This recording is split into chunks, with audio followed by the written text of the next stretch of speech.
dominated. Like growing up, I was the only female in the boxing gym. So like coaches wouldn't want to pay attention to me. I would notice that and I wouldn't want to train. So I would get kicked out of gyms because of that. Oh, wow. And then so when I would spar the boys they didn't want to get whooped. So they would like try to whoop on me. So and it was crazy. And even getting older, like you still go and I moved around a little bit. And so it was always like the same story. Like coaches didn't really want to work with me. And it was like I always had to constantly prove myself that hey, like I'm here, that I put in the work ethic and all this. So it was definitely, and even now, because like we don't get the same attention as guys. Like we always have to prove ourselves. And even like now as a business, like we don't get paid the same, and but we put in twice as much work as them. So it's difficult, but you just we love it, so we just keep on going. And one day we'll get almost equal, but it'll never really be equal. So Now that you're in Houston, Houston has a lot of great female boxers as well. Have you they been able Have you been able to connect with them? Have you guys talked about issues like this, or how's that been for you? it's good. Like the female boxing community, like most people are really welcoming. And like whenever they're down there, like down here, I'll get some work. So like I'll get some work with Jenny. When Michaela Meyer comes down, I'll work with her. Alicia Baumgartner, she came down and I worked with her. And I've worked with Marlon too out here. So, it's cool. What are your thoughts on Marlon? She's been a friend of the show. She's one that's gone before you. You sort of paved the Yeah. way. She's one of the first. I mean, she is the first female boxer to get signed by Golden Boy. So, Yeah. you know, like her or not, she's gone. She's gone before you. Do you look at her as a sort of a blueprint of, okay, that's how she did it, maybe I can follow in those steps, or I need to think of something totally different to get my name out there? Yeah, no. Growing up, like she was definitely the blueprint because growing up, like I didn't like boxing like at all. So and then I had like a deal with my dad that like when I turned 15 that I was gonna quit boxing. And that was before like the women were in the Olympics or anything. So when we saw that Marlon had made the 2020 like Olympics for females, like that's kind of like what piqued our interest. Like hey, like we can do something with this boxing stuff. And then she was getting all these endorsements like from Coca-Cola, McDonald's, and she was a pretty girl like on the ads, and we were like, like she can fight and she looks good for the endorsements, like so she really was the blueprint like growing up. That's awesome. Yeah. But a lot has changed though, right? I mean, back then she didn't have we didn't have social media like we do now, and you see a lot of people making a name for something. Ryan was a social media sensation before he's Yeah. reached where he's at today. Do you look at social media as a tool as well? Yeah, social media definitely like can be a tool, but you just have to know how to work it. Like that's how Ryan got so big. Like he has like what, like 1 million followers, Yeah. and like even people that don't follow boxing, they know about him.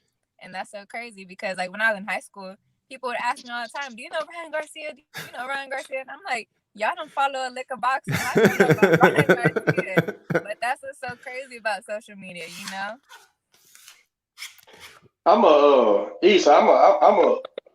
I'm a big women's promoter, women's boxing promoter. I promote the sport. I love to watch the women compete. I think, and you touched on it a little bit when you said, we gotta you gotta groom this career right at first because yeah, in 3 or 4 fights, boom, they want to throw you in there with a world champion and Yeah. go time, and it don't matter if the world champion got 40 fights. Hey, it's your turn, step up. Yeah. But and so it's very dangerous. Like it's almost like it's the opposite of what most boxers, managers, trainers have to deal with. I guess outside of Olympic gold medalists or something, but you're damn near pushing your fighter to get the fights, to get the stuff. Whereas the women, it seems to me, overnight, boom, they'll put you on the tube and you'll be in there, and it can't be Yeah. over your head or whatever. But Uh-huh.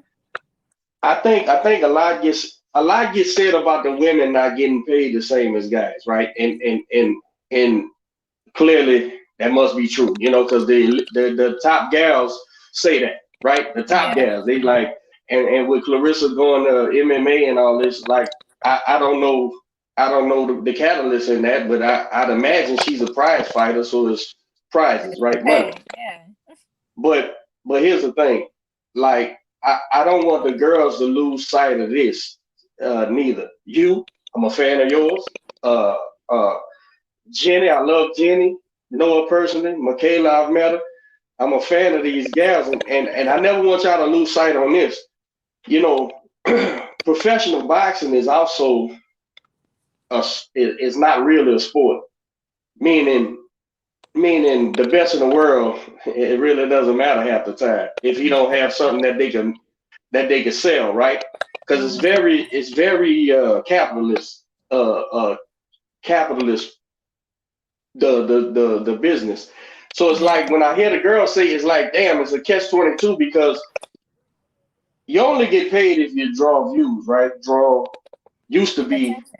Yeah. it used to be butts in the seats, but now with this year, I don't even know the math and how it works with not having people there, Yeah. but a girl or woman, lady, however, whatever's the right. I like to use lady. I don't say female. I think female is like for fucking animals and shit. That's a female dog. This is a woman. Oh, But I say female. okay, but that's I think I'm just old school like that, right? Somebody call my wife a female, I'll probably punch him in the mouth. But here's the thing. It's like I don't want the girls to lose sight of this. Yeah, you fighting that front. You fighting that front about not getting paid the same, but don't lose sight on the power is in the bus in the seats and the ticket sales. So Hmm.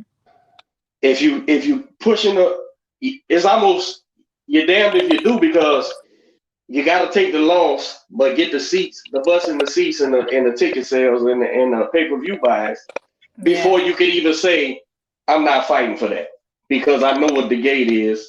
I know how many people is buying in and that social media may be a good barometer for fighters like yourself to say, my social media presence. And plus, I'm seeing, hey, let me see the ticket sales, which ones clicked whatever thing that came through me or whatever the case may be. But it's almost like you got to take the loss up front, right? To prove that you Yeah. can sell a fight before you can tell these people, because it seems like to me the promoters, that's what they're gonna hold over your head. Yeah, I hear you, you a big star and all that, but we put Willie on the undercard and Willie sold them tickets. They always gonna try to say that shit. Whether you Yeah. Willie or the other person. They always gonna try to beat you like that. So you need to try to find a way to mass prove you're the reason why people are showing up. Become the Hmm. reason why people are showing up. And then the Yeah. money, then you got an Yes. argument to Gotta say, and follow. what's the argument? The argument is this: fuck you, I'm not coming. I'm Yeah. not fighting. Unless you pay Yeah. me, I'm not fighting. So it's a catch